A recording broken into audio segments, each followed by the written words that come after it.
Welcome back to Inkdrinkers Anonymous Book Club. Today we are talking about If We Were Villains by M.L. Rio. And unsurprisingly, I have opinions. The book follows 7 theater students at an elite conservatory where Shakespeare isn't just Cork's work, it's practically a religion. They drink, fight, fall apart, and constantly quote Shakespeare like it is their native language. Eventually, one of them turns up dead, another one ends up in prison, and the whole thing is framed around Oliver telling this story many years later after it all happened. It has all the ingredients of dark academia, a closed insular friend group, artistic and/or intellectual obsession, blurred morality, and tragedy simmering just under the surface. But ingredients alone do not a masterpiece make. I gave this 2.5 stars. Maybe I would round it up to 3. Not because it's awful, it's not. It's readable, it's atmospheric, it is engaging enough. But the second you bill yourself as the next secret history or the Shakespeare secret history, the bar shoots up into orbit. This is like the theater kid version of the secret history.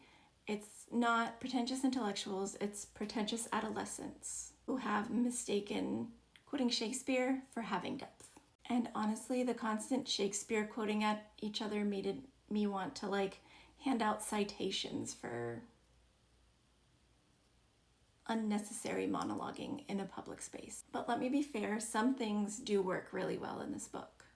The atmosphere is great. Rio nails the fall vibes and the cloistered conservatory environment and the tension that comes along with living in such close proximity.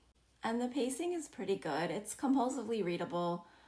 There wasn't really any point that I wanted to put it down. It's easy to follow, never confusing, and the plot keeps going. And the setup, the framework of having a confession years later should be really hard-hitting and powerful.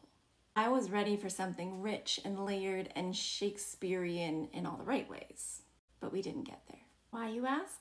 First of all, the characters are very underdeveloped. Dark academia, to me, thrives on character psychology. We need to understand their motivations, their fears, their ego, and their delusions. But here, everyone feels like just an outline of a character. Nobody is fully realized or fully baked. Richard could have been fascinating. He's positioned as the linchpin of the group's unraveling, but we never get his why, really. Why is he like this? And Oliver's trip home should have illuminated who he is.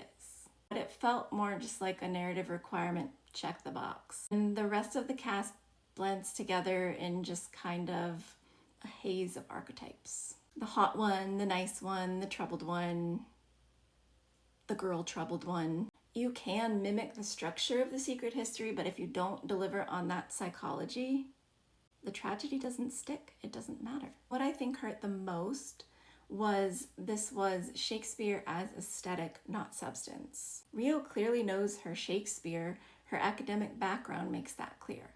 But the integration here is so surface level. Imagine if the plays mirrored character arcs. Instead, the references looked like set dressing, like, hey, we love Shakespeare, to be or not to be. But loving Shakespeare and using Shakespeare are 2 very different creative choices. Secret history works not because it's pretentious, but because it understands why its characters are pretentious and how their obsession becomes a vehicle for tragedy. If We Were Villains tries for similar thematic weight, but it doesn't dig deep enough. It gestures at ideas about performance and identity and the roles that were assigned and a little bit of art imitating life. But it doesn't develop them. It feels like a simplified version of a much more ambitious story. If we wanted to look at maybe performance versus identity, it feels like this could be the book's biggest theme. Who are you when the role ends? But it stops at just asking the question rather than interrogating and investigating it and figuring it out. And Shakespeare is full of violence used to reveal inner truths. And here the violence happens, but it doesn't reveal much besides somebody died. Here we just have a bunch of tragedy without catharsis. Classical tragedy demands purpose, whether it's moral reckoning, existential devastation, or even psychological disintegration. This book builds tragedy, but it doesn't land it with thematic weight. So it feels more like plot than consequence, and I guess we're really getting into the reason that I prefer character-driven novels over plot-driven. If you treat this as theater kid drama with Shakespeare vibes, it's fun enough. But if you're looking for the intellectual complexity of the secret history, this ain't it. It will feel like the YA or like a kindergarten level adaptation of it almost. I'm still waiting for a modern dark academia novel that does compare to the secret history, that earns that comparison. This one, well, good enough to read on the weekend, and it is enjoyable, just doesn't meet those needs for me. If you want more book reviews, metaphors, thoughts, vibes, go ahead and hit subscribe. And let me know in the comments if your dark academia dream book exists. I want to find it. Okay, bye.